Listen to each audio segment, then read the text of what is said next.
Tonight, we're standing on the deck of a ship in the middle of the Atlantic Ocean.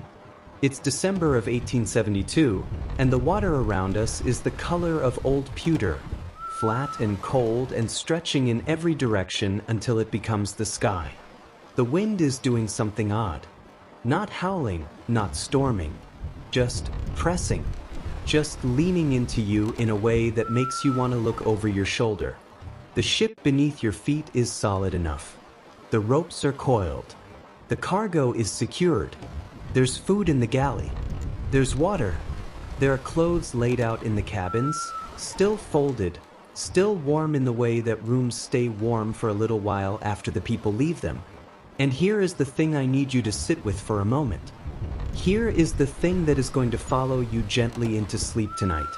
There are no people. The ship is sailing itself. The ship has been sailing itself for days. And nobody in 150 years has ever been able to explain why. Before we go any further into the cold Atlantic, I want to say something to you directly. If you're new here, welcome. This is the Still Hour, and what we do here is exactly this. We sit together in the dark, and we talk about the strange and the unexplained and the genuinely fascinating corners of history that deserve more than a Wikipedia summary and a Wikipedia summary alone. If this feels like your kind of thing, and I have a feeling it does because you're still here, please consider hitting like and subscribing. It really does make a difference for a channel like this. And a very specific thank you tonight to everyone who's been leaving comments on the last episode. Especially those of you listening from places I'd never have guessed. I saw someone from Reykjavik last week, and honestly, that made my whole evening. Drop a comment right now telling me where you're listening from and what time it is there. I genuinely love reading those. And if you prefer audio, the Still Hour is also on Spotify, so you can take this with you wherever the night takes you. Alright, let's get you comfortable. Turn off the overhead light if you haven't already. The lamp is fine if you need it, but low. Pull the blanket up, all the way, right up to your chin if that's what feels right. If you have a fan, turn it on. That low, steady hum does something to the brain that I'm not qualified to explain but deeply appreciate. And settle in. Let your body get heavy. Let your thoughts slow down. Tonight's story is one of the greatest maritime mysteries ever recorded, and I'm going to tell it to you the way it deserves to be told, slowly, carefully, with all the weight it carries. There's no rush here. The ocean isn't going anywhere. And whatever you do, try not to think too hard about what it would feel like to step aboard a ship and find it completely, utterly empty. But before we begin, I want to ask you a few things. Not rhetorical questions in the dismissive sense, where the question is just a fancy way of making a point. I mean real questions. Questions I want you to actually sit with, because nobody has ever answered them to anyone's satisfaction, and that matters. What would you do if you were sailing across the Atlantic and you spotted a ship in the distance, moving strangely, and you pulled alongside it and called out and nobody answered? What would be going through your mind as you threw a rope across and climbed aboard and your boots hit the deck and the only sound was the wind and the water and the creaking of the wood? Would you be afraid? Would you be curious? Would there be a moment, just a moment, where you felt like you had crossed into somewhere you weren't supposed to be? And what about the people who were on that ship before it went quiet? Was there a moment, a single, specific moment, when 10 people made a decision to leave? Or did it happen in stages, in panic, in confusion? Did they know they weren't coming back? Did they think they were doing the sensible thing? Did someone lead the way, and did the others follow without question? Or did they argue on that deck in the cold Atlantic wind about whether to go? Did the captain know something was wrong before anyone else did? Because Benjamin Briggs was not a reckless man. He was not the kind of captain who panicked. He was experienced, steady, deeply religious. So what did he see or feel or understand that made him do what it appears he did? And this one I keep coming back to. Were they afraid? In those last minutes or hours or however long it was, Were the people on the Mary Celeste afraid? Or did they leave calmly, believing everything was going to be fine? Because the difference between those two things, between terrified and calm, would tell us almost everything. And we don't know. We genuinely don't know. Nobody has ever found them. Not a body, not a boat, not a note, nothing, just gone. And in 150 years of theories and investigations and documentaries and novels and films, not one explanation has managed to account for every single thing that was found and not found aboard that ship. Not one. It is the 4th of December 1872. The Atlantic Ocean, somewhere east of the Azores, that cluster of Portuguese islands that sit out in the ocean like they weren't entirely sure they wanted to be part of the continent either. The weather has been rough in recent weeks, but today there is a break in it. The sea is not calm, exactly, but it is manageable, visible, the kind of day where you can see a long way. The British brigantine Dei Grazia is making its way toward Gibraltar, about a week and a half out of New York, carrying a load of petroleum. Captain David Morehouse is on deck.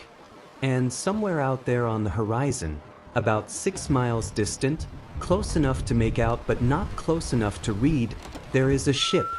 And the ship is moving strangely. Not distressed, exactly. Not sinking. Not on fire. Just thrown. Moving the way something moves when nothing is steering it. Drifting. Yawing. Sailing, technically, but without intention. Without purpose. Like a sleepwalker crossing a road. Morehouse watches it for a while. Then he sends a boarding party.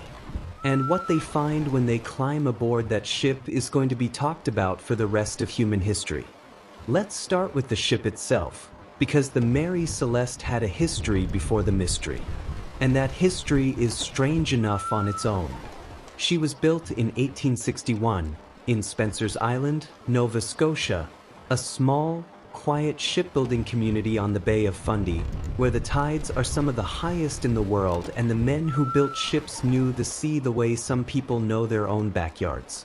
She was a brigantine, two-masted, square-rigged on the forward mast, fore and aft rigged on the rear, which made her well-suited for Atlantic crossings. She was 100 feet long, not enormous by the standards of the era, but solid. Built from local timber. Built to last. But here is where things already start to feel a little off. Her name, when she launched, wasn't the Mary Celeste. It was the Amazon. And the Amazon, almost from the first day she existed, could not catch a break. Her first captain, a man named Robert McClellan, was appointed before she was even finished being built. He died before he ever sailed her. Died on land from an illness, which isn't supernatural in any way, but when you're telling this ship's story, you begin to notice a pattern, and the pattern begins to feel like it's trying to tell you something. The Amazon was taken out on her maiden voyage by a different captain, John Nutting Parker, and almost immediately, she struck a fishing weir off the coast of Maine and damaged her hull. On the same voyage, before she'd really begun. They had to bring her back in for repairs, which is not the triumphant beginning anyone was hoping for. Then, while she was being repaired, there was a fire on board. The exact cause was never fully established, which is the kind of thing that sounds like it should be easy to establish, but apparently wasn't. The fire was contained, the ship was repaired again, and she was sent back out. Over the next several years, the Amazon changed hands a number of times, which, in the shipping business of the 1860s, wasn't necessarily alarming in itself. Ships were bought and sold like any other commercial property, but the circumstances were often a little unfortunate. She was involved in a collision in the Strait of Dover with another vessel, which caused enough damage to run her aground on Cape Breton Island. She was salvaged, but she was in a state. The company that owned her at that point essentially decided she wasn't worth the ongoing headache and sold her off. In 1868, she ended up in American hands. A succession of owners passed her around over the next couple of years until, In 1872, she was purchased by a consortium of investors headed by a man named James Winchester, a New York shipping merchant. Winchester put money into refitting her. She was recoppered below the waterline, her hold was enlarged, she was given an overhaul that made her, at least on paper, a more capable vessel than she'd been before. And in the process of all this American ownership and refitting, her name was changed. From Amazon to Mary Celeste, which, when you think about it, is already a little eerie in retrospect. You change the name of a ship that's had nothing but trouble, you give her a fresh identity, a clean slate. And then she vanishes. The name Mary Celeste has become so synonymous with the mystery that most people don't even know she was called anything else. The Amazon is forgotten. What's remembered is the ship that sailed herself into history. Now, and I want you to notice this, I'm not telling you the ship was cursed. I don't actually think ships can be cursed, and I think the word cursed is what people reach for when they want to feel the mystery without doing the work of thinking about it properly. But I do think there's something worth noting about a vessel that seemed to attract misfortune with a kind of magnetic consistency. A vessel that never quite ran smoothly.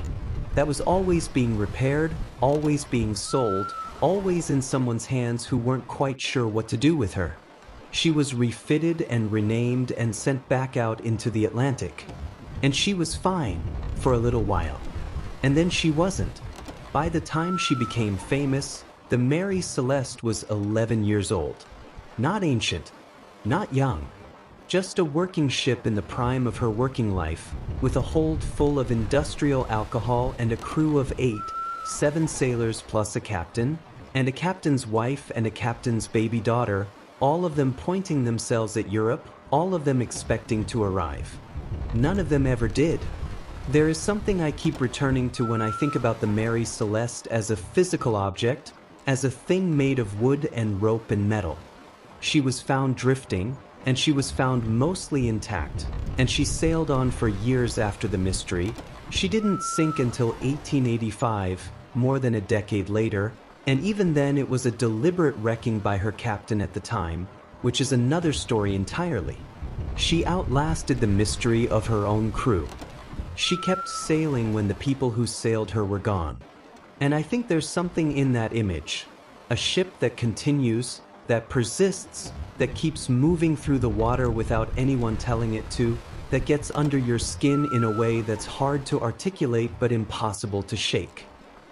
Asterisk, there's a version of this story that's just about facts. About cargo manifests and nautical navigation and the specific mechanics of how a ship moves in certain weather conditions. And we're going to get to all of that. But I think the story of the Mary Celeste is also, and maybe more importantly, a story about people. And the person at the center of it, the person whose absence is the loudest thing about the whole mystery, is the captain. So let's talk about him, asterisk.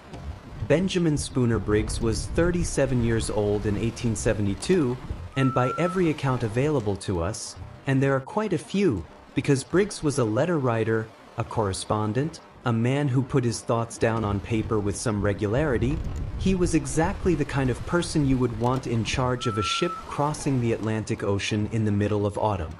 He came from a seafaring family in Wareham, Massachusetts. His father was a sea captain. 2 of his brothers were sea captains.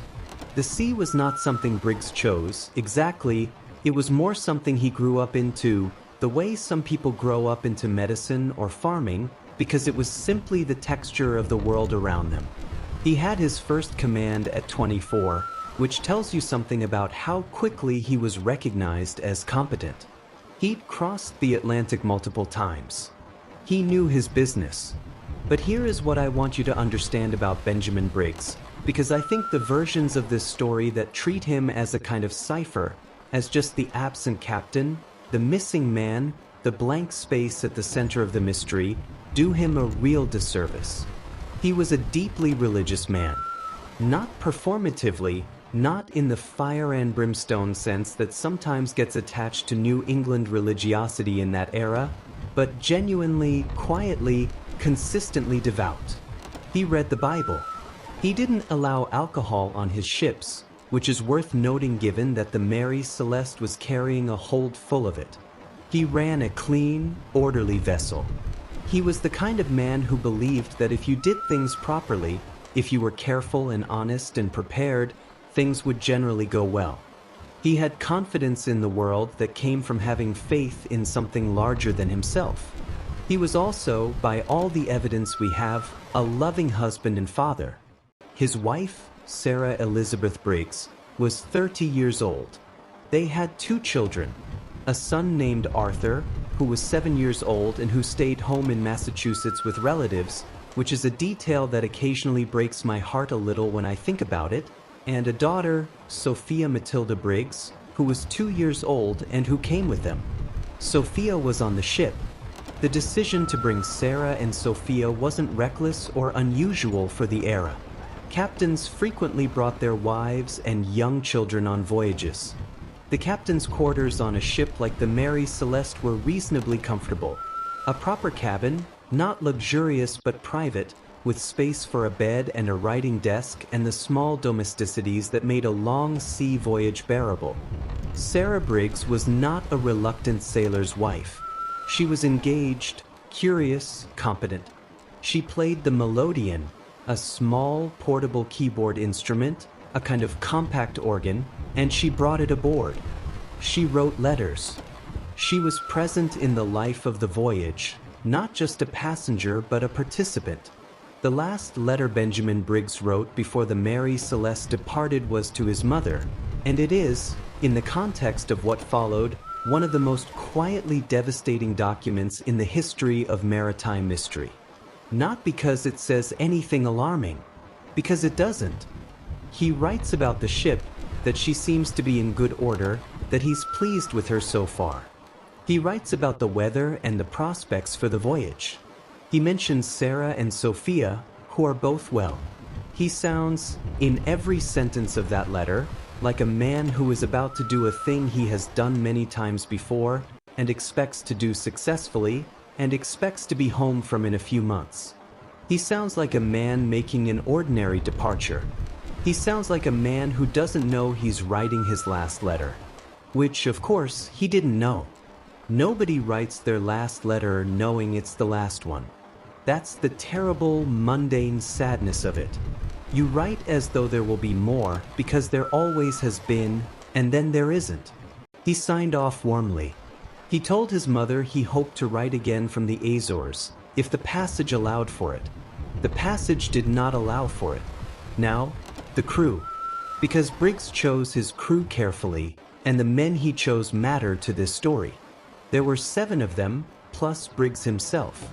Albert Richardson was the first mate, the most senior crew member after the captain, a man Briggs trusted explicitly, which we know because Briggs had actually sailed with Richardson before and specifically requested him for this voyage. That kind of deliberate choice speaks to the relationship. Andrew Gilling was the second mate. Edward Head was the cook and steward, 23 years old, newly married, another detail that lodges in the mind uncomfortably. And then there were 4 German sailors, brothers Volkert and Bos Lorenzen, and 2 others named Gottlieb Gudstad and Arian Harbins. 7 crew members plus the captain, plus the captain's wife, plus the captain's 2-year-old daughter. 10 people, 10 lives, 10 disappearances. Benjamin Briggs, in that last letter, wrote that he had hopes of a fine passage. He had every reason to believe it. He was an experienced man on a recently refitted ship with a crew he trusted, making a voyage he'd done versions of before, in a season that was demanding but not impossible. He had no reason to expect anything other than Italy. Instead, he got whatever it was that happened on the Atlantic in November of 1872. And we still don't know what that was. We genuinely, sincerely don't know. Asterisk, I think about that letter sometimes. I think about the version of Benjamin Briggs who sat down and wrote it, pleased with the ship, looking forward to the voyage, expecting to write again from the Azores. I think about how normal it must have felt, how routine, How entirely unaware of its own significance. That's the thing about moments that become mysteries. They don't announce themselves. They look exactly like every other moment, right up until they don't. Asterisk. November 7th, 1872. New York Harbor. If you've ever spent time around a working harbor in the autumn, you'll know the particular quality of that air. It's cold in a specific way, not just weather cold but wet cold, the kind that carries the smell of salt and diesel and old wood and something faintly biological that you can't quite identify but your body registers as ancient and serious. In 1872, there's no diesel, but everything else is there. The salt, the wood, the biological undertone of the sea at close range. The sound of it, not romantic ocean wave sound, but harbor sound, which is ropes and pulleys and men calling to each other and the irregular slap of water against hulls that are going nowhere in particular. The Mary Celeste is loaded and provisioned and ready. Her cargo, 1,701 barrels of denatured industrial alcohol, specifically commercial-grade ethanol, intended for a company in Genoa, Italy, to be used in the fortification of wine. Not drinking alcohol, technically, though the distinction wasn't always as carefully maintained as the paperwork suggested. 1,701 barrels. That's a significant quantity. That's a hold full of a substance that, in the wrong circumstances, could become a problem. We'll come back to that. The Mary Celeste was actually supposed to leave a week earlier. There was a delay, the exact nature of which isn't entirely clear from the records, but likely logistical, the kind of delay that plagues cargo ships at the best of times. She finally cleared the harbor on November 7th, heading out into the Atlantic on a course for the Strait of Gibraltar and, beyond it, Genoa. The weather, by all accounts, was not wonderful. November in the North Atlantic is not a pleasant time to be crossing it. The trade winds that made the age of sail possible were doing their autumn thing, variable, unpredictable, with stretches of rough weather interspersed with calmer passages. This was not surprising. This was not alarming. This was just November in the Atlantic, and every man on that crew had dealt with November in the Atlantic before.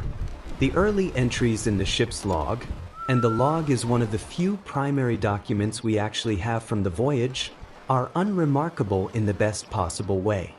Course headings, wind speeds and directions, estimated positions, the dry, precise language of maritime record-keeping that was, by 1872, a standardized practice on any well-run vessel. Nothing in those early entries suggests anything wrong. Nothing suggests alarm or anxiety. The Mary Celeste is sailing east across the Atlantic, in difficult but manageable conditions, making reasonable progress, running the way a well-built and recently refitted ship should run. The cook is preparing meals. The watch schedule is being kept. The cargo is sitting in the hold, tightly barreled and lashed. Sophia Briggs, 2 years old, is probably doing what 2-year-olds on ships do, getting into things, demanding attention, being alternately delightful and exhausting in the way that toddlers have always been. Sarah Briggs is writing letters she won't be able to post until Gibraltar, playing her melodeon in the evenings perhaps, keeping the small routines that make a ship's cabin feel like a home rather than a container.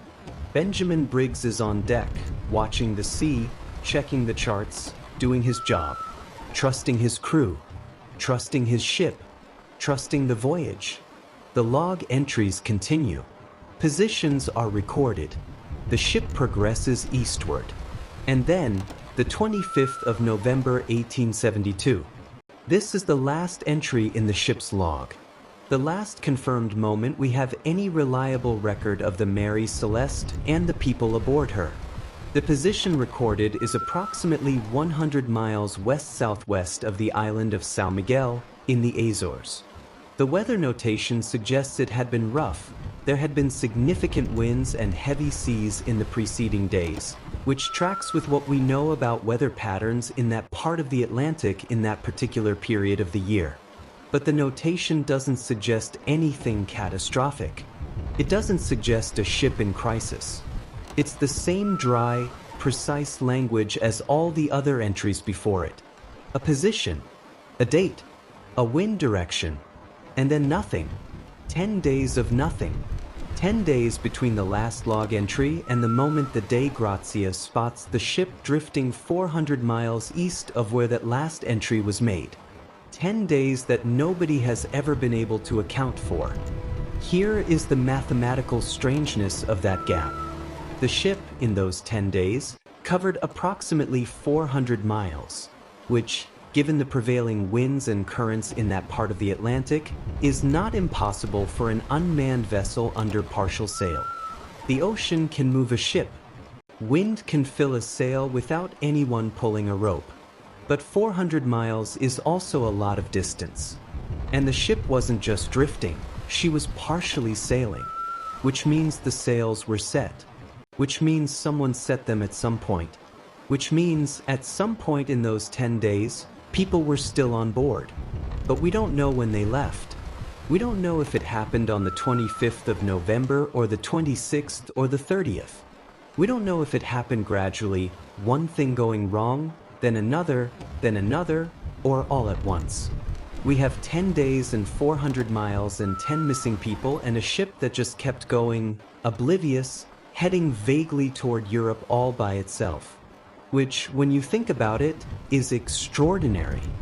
December 4th, 1872. The Dei Grazia.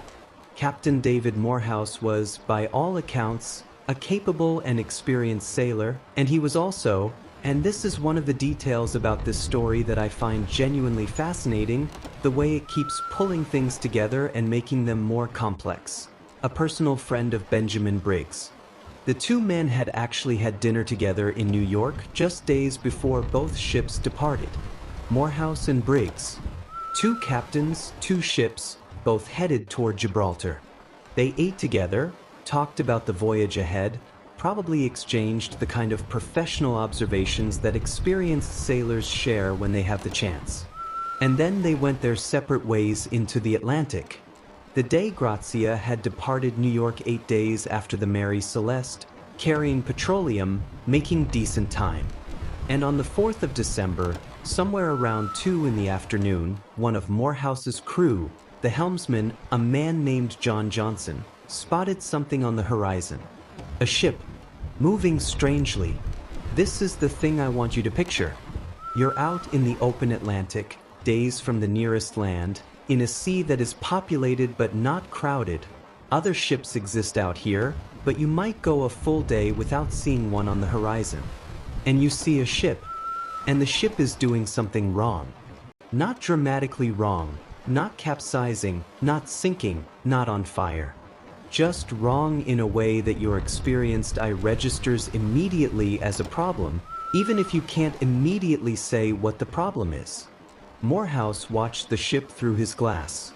He could see she was under sail, some sails set, not all of them, and some of the ones that were set didn't look right, didn't look the way properly handled sails look. She was yawing, swinging her bow back and forth in a way that said nobody was at the wheel.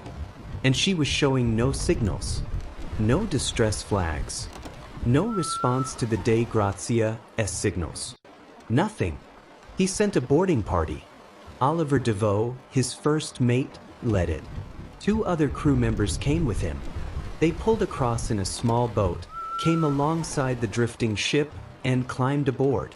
What they found, what Oliver DeVoe found on the deck of the Mary Celeste on the afternoon of December 4th, 1872, is something he would spend the rest of his life describing to anyone who asked, and is something that remains, 150 years later, one of the most baffling crime scenes, if it is a crime scene, in the history of the sea. The ship was deserted. Completely, entirely, comprehensively deserted. No one on deck. No one below. No one in the rigging or the cargo hold. DeVoe went through every space on that ship, calling out as he went, and the only answer he got was the wind and the creak of the wood and the water moving against the hull. But, and this is the thing, The ship was not wrecked. She was not abandoned in a state of emergency, not obviously. She was intact. She was, in the ways that mattered most to a sailor, seaworthy. There was food aboard. There were 6 months' worth of provisions, some accounts say, plenty to have fed 10 people for the duration of the Atlantic crossing and considerably beyond. There was fresh water. There was the cargo, all 1,701 barrels of it, still in the hold, still largely secured. Nothing had been taken. No systematic removal of valuables had occurred. In the captain's cabin, Sarah Briggs's sewing machine, sitting on the table as though she'd just stepped away from it for a moment. A child's toys, Sophia's things, small and ordinary and unbearable in context. Captain Briggs's sword, hanging in its usual place. Personal jewelry, money. The small items of daily life that you simply do not leave behind if you have any choice in the matter. In the mate's cabin, his logbook, with entries up to the 25th of November. In the galley, evidence of food preparation. Depending on which account you read, and there are some discrepancies between various testimonies given later at the salvage inquiry, this ranges from a meal in progress to simply a galley in recent use. But the picture that emerges is of a ship where domestic life had been occurring right up until it suddenly stopped.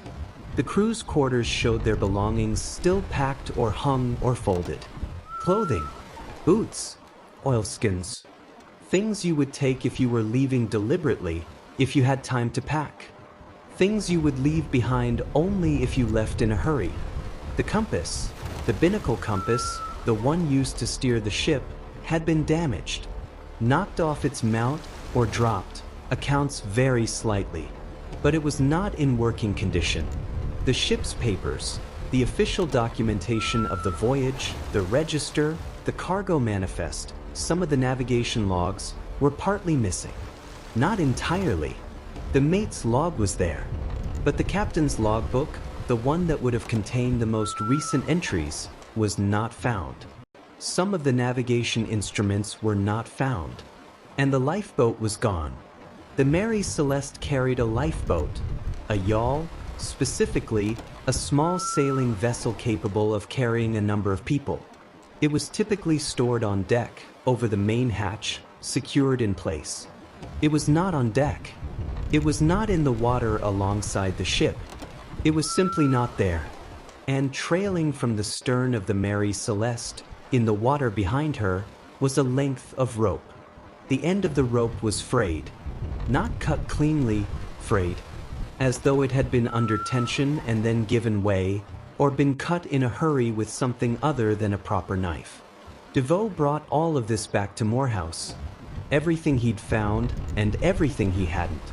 And Morehouse, who had had dinner with Benjamin Briggs a few weeks earlier, who had shaken his hand and wished him a good crossing, who was now standing on the deck of his own ship looking across at his friend's abandoned vessel, had to decide what to do. He put a skeleton crew aboard the Mary Celeste.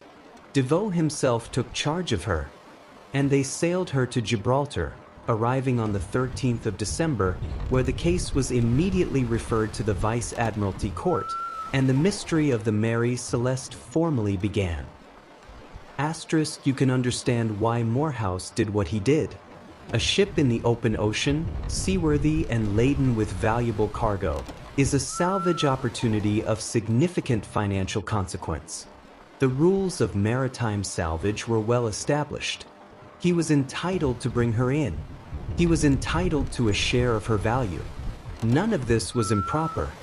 But there are people, even now, who look at David Morehouse, friend of the missing captain, first man to find the abandoned ship, man who stood to profit from the discovery, and ask uncomfortable questions. We'll come to those questions. But first, let's look more carefully at what was actually there. And more importantly, what wasn't. Asterisk.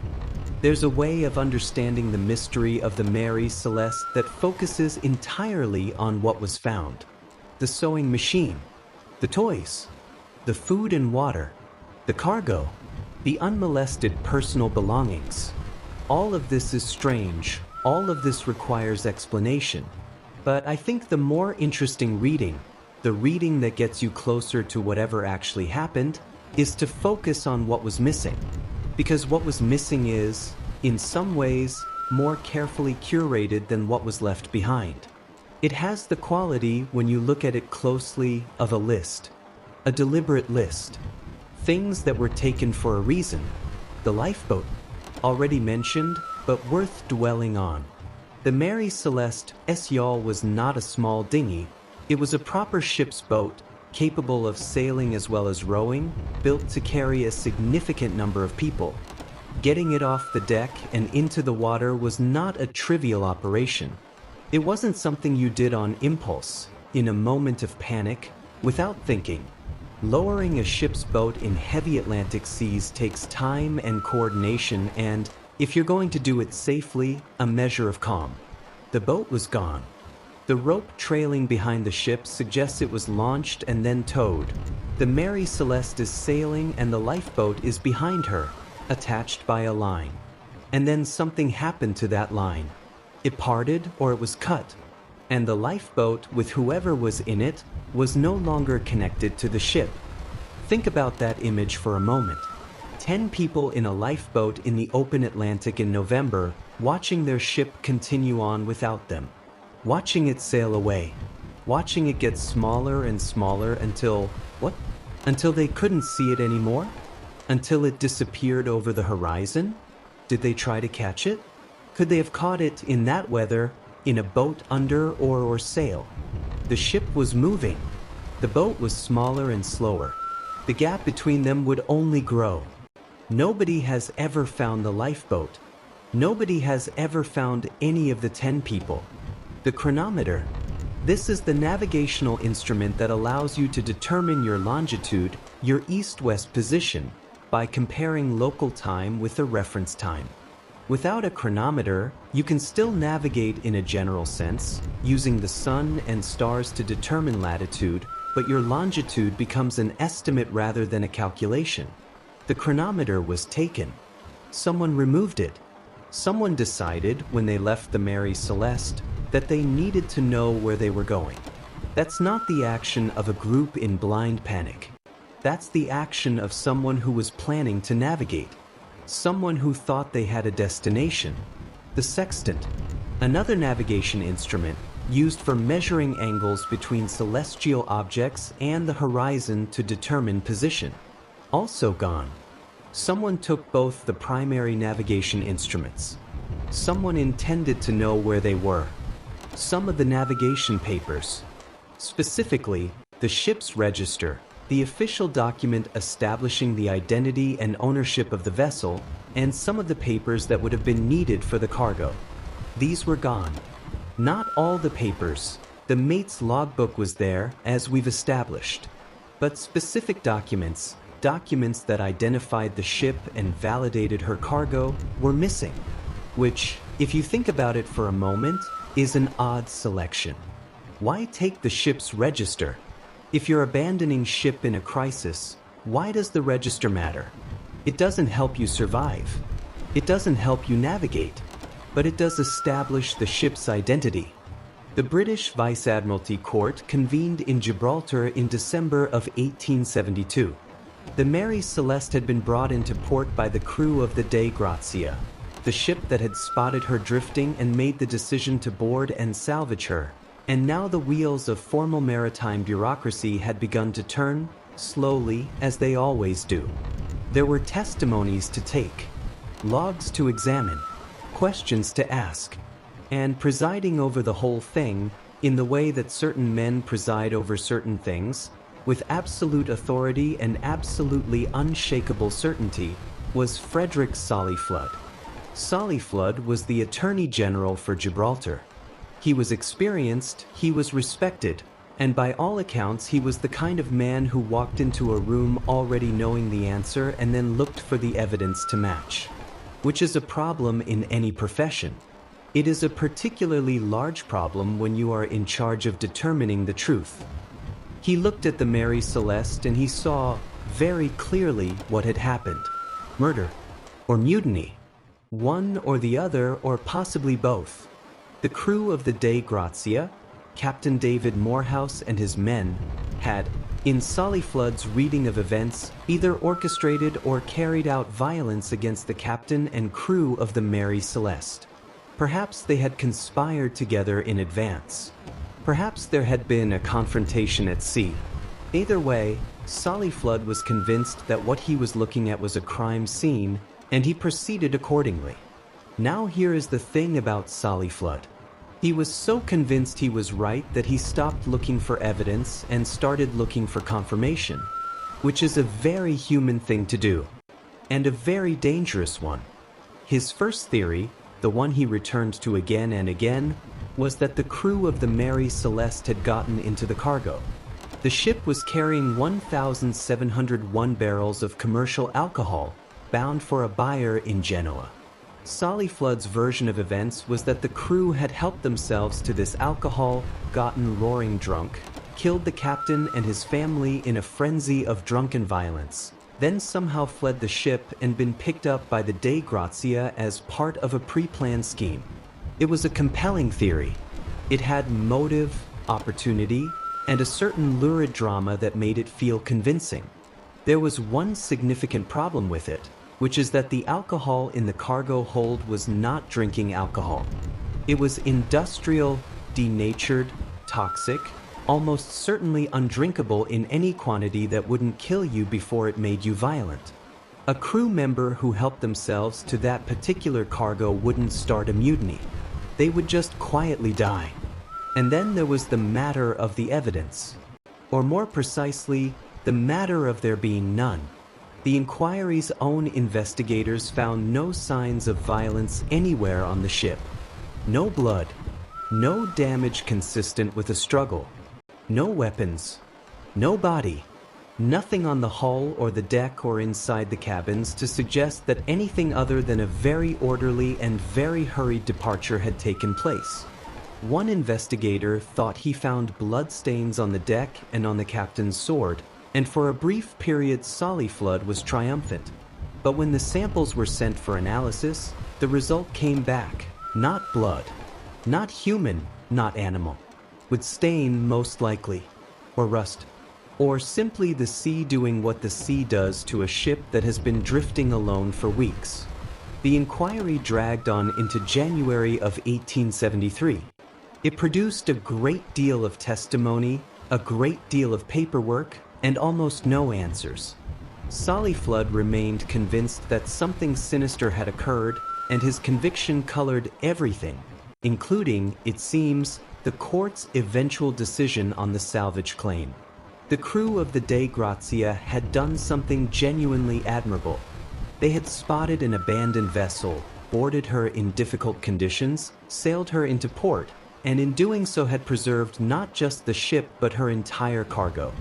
Under maritime salvage law, they were entitled to a portion of the value of what they had saved. The ship and cargo were worth somewhere in the region of $46,000. The court awarded Captain Morehouse and his crew 1/6 of that. 1/6? For saving a ship and 1,500 barrels of cargo and bringing the whole thing safely to port. Most maritime historians believe that the meager award was at least partly the result of Solly Flood's cloud of suspicion hanging over the entire proceeding. He never charged anyone. He never found his evidence. But he managed to make the Dei Grazia's crew look guilty of something without ever specifying what, and the court rewarded them accordingly, which is to say, barely. The inquiry closed without a verdict on what had actually happened to the people who had been on board the Mary Celeste. Captain Benjamin Briggs, his wife Sarah, their 2-year-old daughter Sophia, and the 7 members of his crew had simply vanished, and the court had no explanation to offer for where they had gone. It was unsatisfying in the particular way that official proceedings often are. A lot of process, very little resolution. And the question that had been there from the beginning was still there when it was over, floating in the cold December air like the ship itself. What happened to them? Here is where I have to be fair, because this is the part of the story where everyone has an opinion, and some of those opinions are better than others, and a few of them are genuinely strange, and at least one of them involves a sea monster, and we are going to treat them all with equal seriousness for exactly as long as each one deserves. Pull the blanket a little closer. We're going through the whole list. The first theory is what you might call the geological explanation, and it goes like this. Somewhere beneath the surface of the Atlantic, not far from where the Mary Celeste was sailing, the seafloor shifted.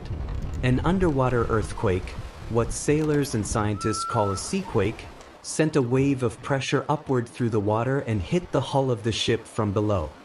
Not enough to damage her, but more than enough to terrify everyone aboard. You have to understand what a seaquake feels like from inside a wooden vessel on the open ocean. The ship groans. The hull shudders. It sounds, by all accounts, like something enormous has just hit you from below, and for a moment, for several moments, you genuinely cannot tell whether the ship is about to break apart. You feel it through your feet. You feel it through your hands on the wheel.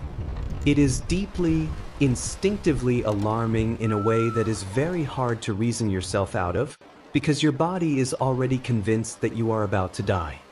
The theory goes that Captain Briggs, faced with this sensation and perhaps also with a strange behavior of the water around the ship, bubbling, churning, discolored, made the decision to get everyone off. Immediately. Get into the lifeboat, get some distance from the hull, wait and see if she holds. It was a rational response to an apparently irrational situation. And if the Mary Celeste had subsequently sunk, no one would ever have questioned it. But she didn't sink.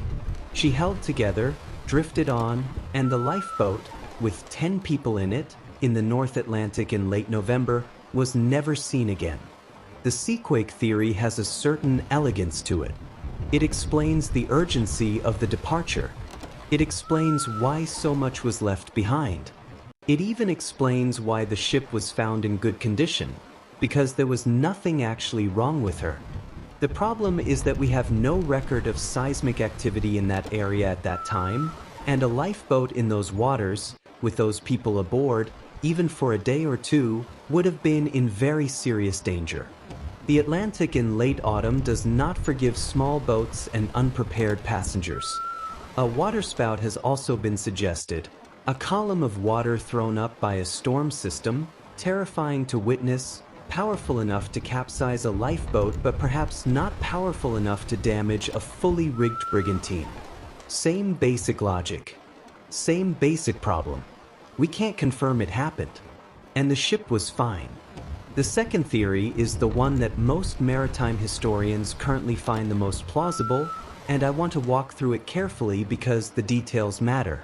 It begins, as so many things on the Mary Celeste seem to, with that alcohol. We know the cargo was commercial alcohol, 1,701 barrels of it, most of them red oak barrels of the kind that are known to be slightly porous. Red oak breathes. And when alcohol breathes, it produces fumes. Invisible, odorless in small quantities but at higher concentrations, deeply alarming, and in an enclosed space, genuinely explosive. The theory goes like this. At some point during the voyage, a significant amount of fumes had built up in the cargo hold. Perhaps a hatch had been sealed too tightly during a rough spell of weather. Perhaps the combination of temperature and barrel porosity had simply allowed the concentration to reach a tipping point. Whatever the cause, when someone opened the cargo hold, they were met with something that smelled wrong. Felt wrong. And the captain, who would have known exactly what was in those barrels, would have understood immediately what that meant. An explosion risk. Right there in the belly of his ship. 9 of the barrels, when the ship was eventually inventoried, were found to be empty. Not broken, not damaged, just empty. Dry inside. This suggests that whatever had evaporated had done so over a period of time, building up somewhere in the ship's hold. There was also, investigators later noted, a small amount of water in the hold, not enough to suggest a serious leak, but enough to be noted. The ship's pump equipment had been used recently. Now imagine you are Captain Briggs. You open that hatch and you are hit with fumes. Your first thought is, this ship is going to explode. Your second thought is, I have my wife and my 2-year-old daughter aboard. Your third thought, the one that overrides every rational calculation, is, get everyone off now. The plan, almost certainly, was not to abandon ship permanently.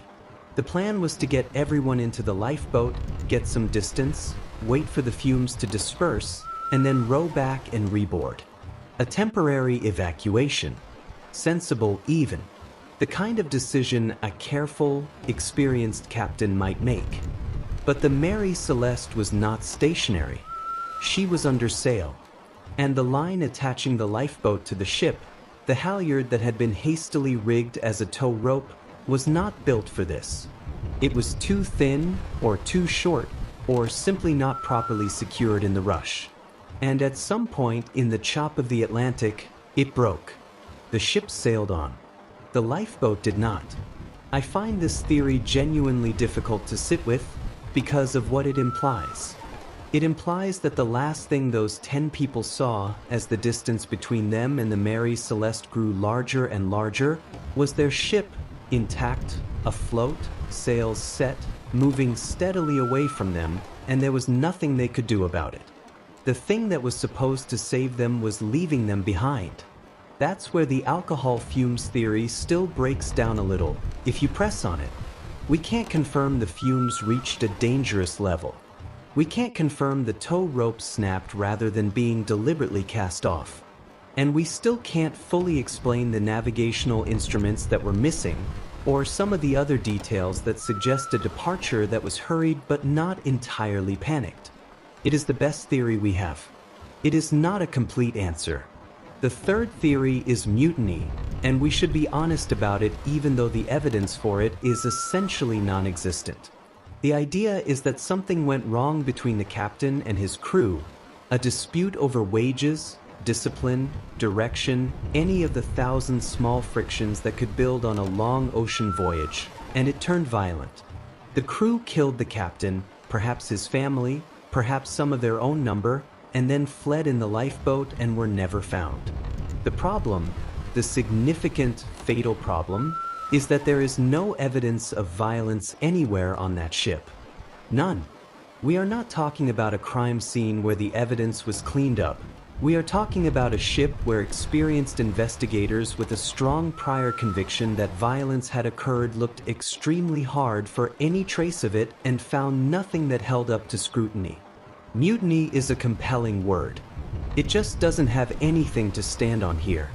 Pirates, similarly, make for a good story and a poor explanation. The ship's cargo was untouched. The captain's valuables, money, navigational instruments, personal effects were still aboard. Pirates who board a vessel and take only the people leave behind the most implausible calling card in the history of maritime crime. There is no precedent for it and no logical reason for it. And then there is the sea monster theory. I know. But we have to mention it because people ask, and honestly, at 3 in the morning, lying in the dark thinking about a ship drifting empty across the Atlantic, even you are not completely immune to it. The answer is no. There is no evidence of anything attacking the ship from outside. The hull was intact. Nothing was broken. Whatever took those people did not do it from beneath the waves with tentacles. I say this with genuine affection for anyone who was, even briefly, considering it.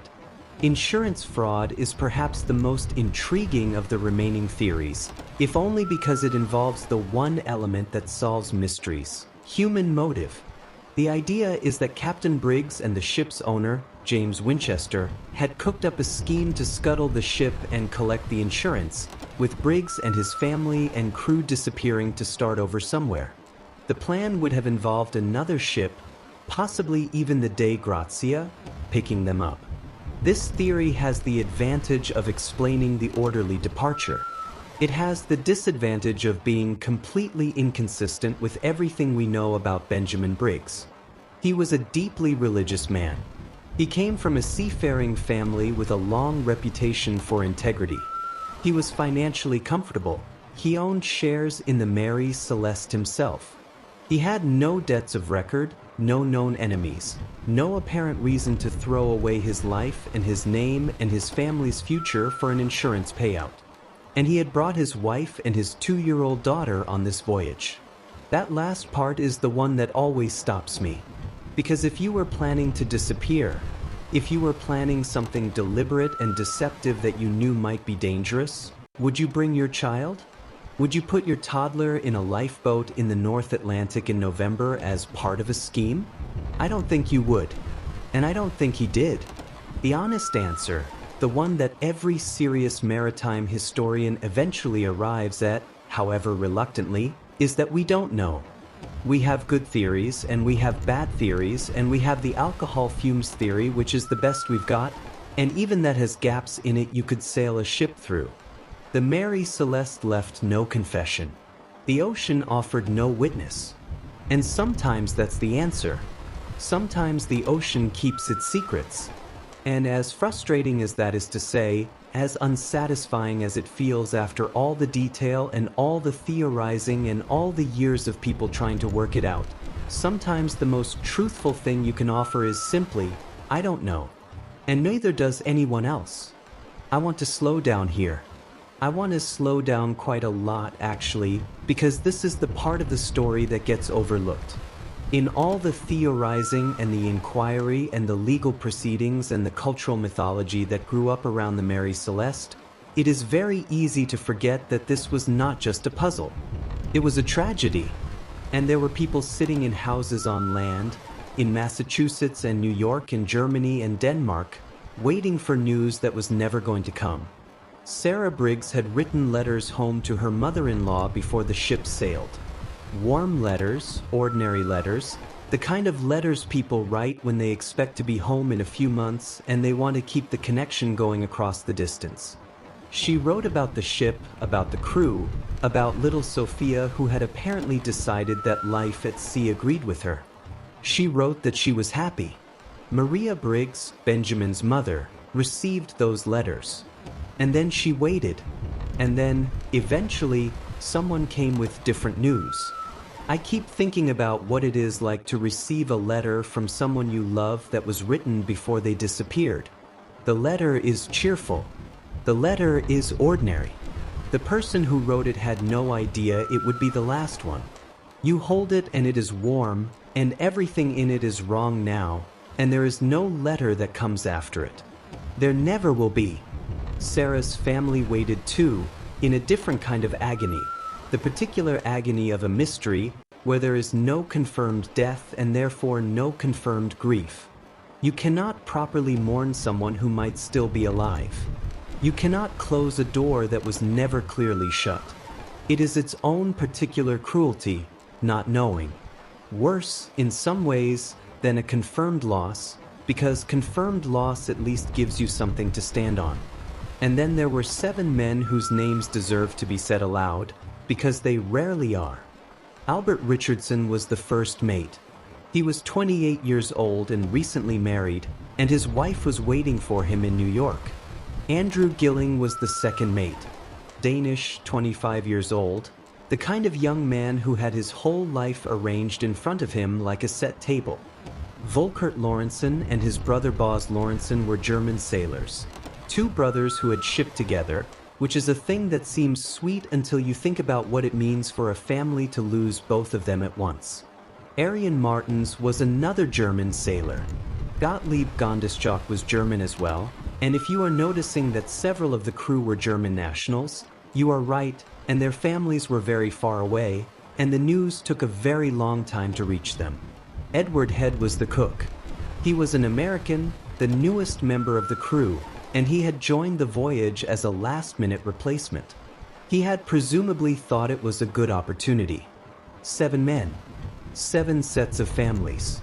7 lots of waiting and wondering, and the slow, terrible process of learning to live with not knowing. The inquiry focused very intently on theories and evidence and salvage claims, and very rarely on the fact that these were someone's sons and brothers and husbands, and that somewhere on land, People were sitting with unanswered letters and unopened returns and a silence where a person used to be. The grief of nobody is a strange and unmoored kind of grief. Most of our mourning rituals are built around a physical fact: a death confirmed, a burial completed, a grave to visit.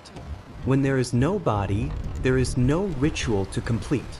You are left in a kind of permanent in-between, neither fully mourning nor fully moving on, always faintly listening for news that never arrives. This is what the families of the Mary Celeste were left with. Not an ending, not even a bad ending, just the absence of one. And the ocean said nothing. Here is where the story gets strange in a different kind of way. Because the Mary Celeste, in the years after the inquiry, did not fade into the kind of obscure maritime footnote that most unsolved mysteries eventually become. It grew, it spread, it transformed, and a significant amount of the reason for that transformation is one very famous author who couldn't leave a good story alone. In 1884, 12 years after the ship was found, a young writer named Arthur Conan Doyle published a short story in Cornhill magazine. You will know the name Arthur Conan Doyle. He gave us Sherlock Holmes. He was, by any measure, one of the most influential popular writers of the 19th century. And he looked at the Mary Celeste story and thought, I could do something with this. The story was called J. Habakkuk Jeffson's Statement, and it was presented as a first-person account from a survivor of the mystery. A fictional survivor, a fictional account, clearly a work of imagination. Except that Conan Doyle was very good at making things feel real. The story read like a document. It had the texture of truth. And crucially, it changed some of the details in ways that stuck. The ship in the story is not the Mary Celeste. Conan Doyle called it the Marie Celeste, with an IE.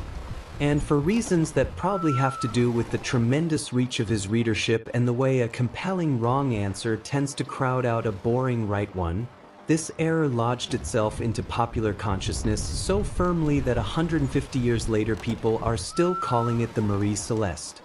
You can find that name in newspapers and television programs and YouTube comments and dinner party conversations all over the English-speaking world, and every single instance of it traces back to Conan Doyle's small, confident, entirely fictional change.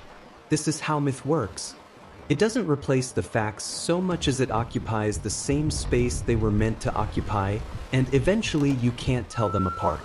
The real Mary Celeste and the fictional Marie Celeste merged in the public imagination, and the merged version acquired additional details over the decades. The half-eaten breakfasts, the cups of tea still warm, the pipes still burning in the captain's cabin, that have no basis in any actual account but feel so vivid that people repeat them as fact. Including, it has to be said, some fairly reputable sources.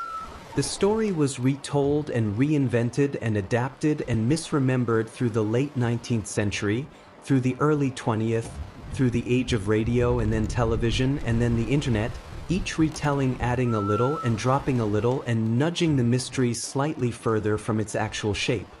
By the time the Mary Celeste became a pop culture touchstone, a shorthand for eerie abandonment, for a presence that's suddenly and inexplicably absent, it had been through so many iterations that the real ship and the mythological ship had become almost entirely different vessels.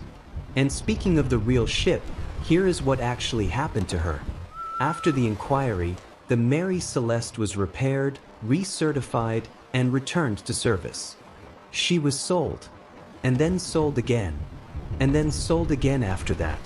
She changed hands at least 17 times in the 13 years following the discovery, which tells you something, though I'm not entirely sure what.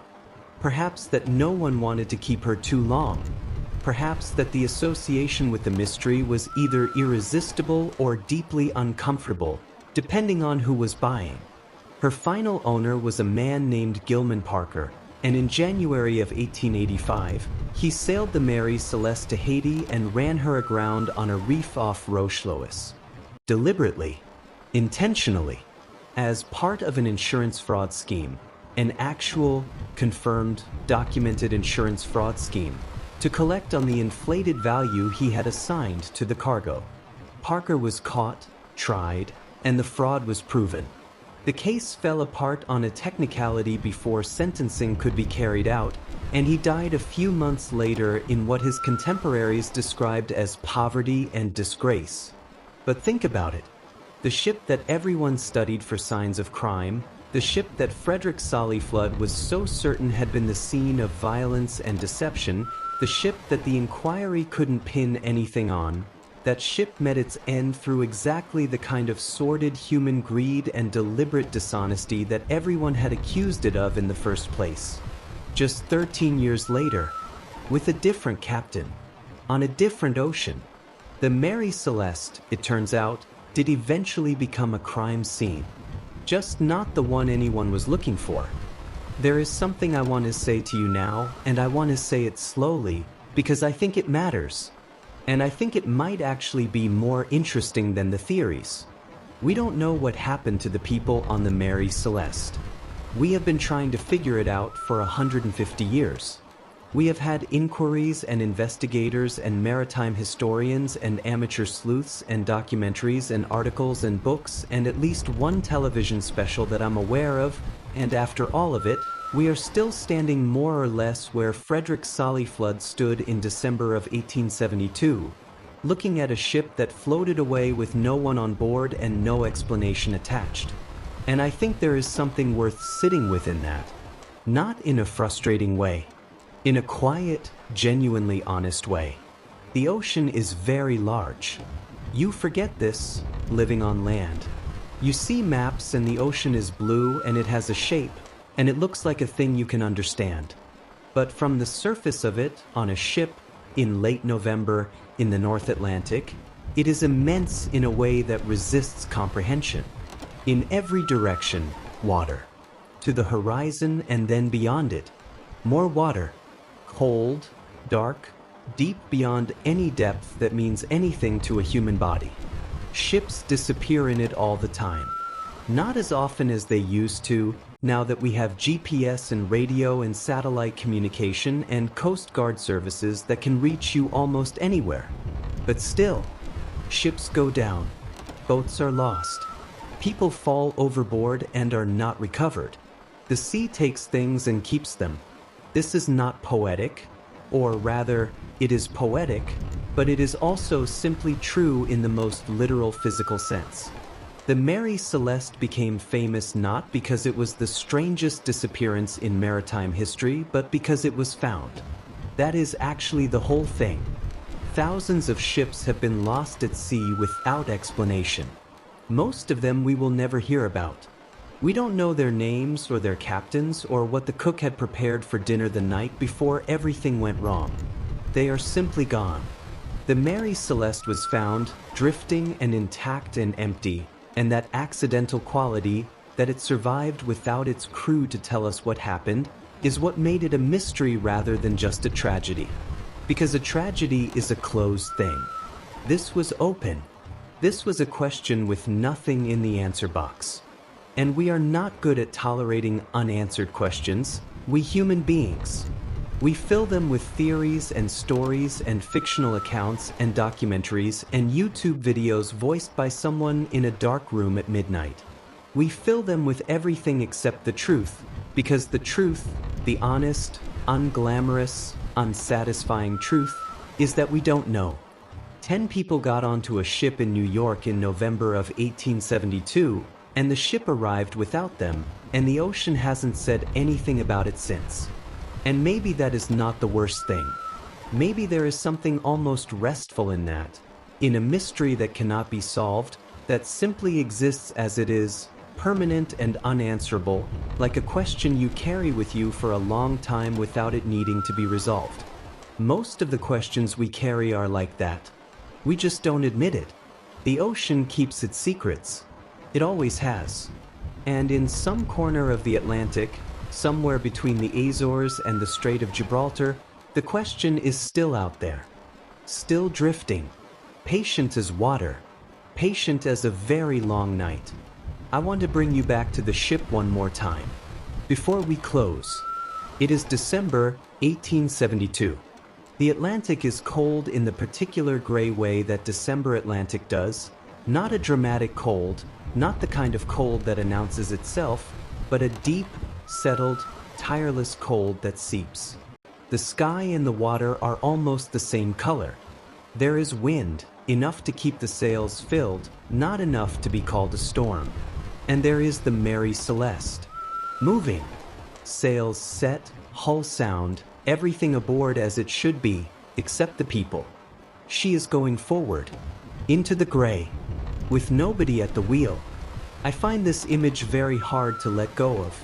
A vessel in motion, purposeful looking, crossing open ocean, and inside her, in the captain's cabin, a woman's dress still hanging where she left it. A child's toys, a pipe on a table, a log open to a final entry. The breakfast dishes, or something very like them, still on the table in the galley. The harmonium, which may or may not have been pushed slightly back from its usual position, as though someone had stood up from it in a hurry. And then the hatches opened to the air. And the lifeboat, gone. She drifted for 10 days before anyone found her. 10 days of crossing the Atlantic with nobody at the helm, making whatever headway the wind allowed, going somewhere, or nowhere, or simply continuing. The way things that were built to move will sometimes keep moving long after the purpose has been lost. There is something in that image that feels, to me, like something true. Not about ships, about people, about the way we move forward through time without always knowing why, or toward what, or what we have left behind us on the water. We are all, in some sense, vessels in motion. Most of us do not know where we are going any more confidently than the Mary Celeste did. And maybe that is all right. You are here now in the dark and the warmth of wherever you are. Your breathing has probably slowed a little over the last hour. Your thoughts, I hope, have stopped running at full speed and settled into something quieter and less urgent. The world is still out there, with all its questions and its mysteries and its Atlantic oceans, but it is very far away right now. And that is exactly where you want it to be. Thank you for spending the night with me. Thank you for following this story all the way to its inconclusive, honest, quietly beautiful end. The Mary Celeste is out there somewhere in the historical record, in the court transcripts and the manifest and the log entries and the archive of a mystery that the ocean decided to keep. And she will be there tomorrow, and next week, and 100 years from now, if anyone is still asking. Now rest. The ocean will still be there in the morning. And so will the question. If you're new to the Still Hour, I'd love to have you stay a while. Subscribe if this felt like the right kind of company for the quiet hours. And if there's a mystery you'd like to bring with you to bed, leave it in the comments. We're always looking for the next story to take slowly apart in the dark. Sweet dreams. Take care of yourselves out there.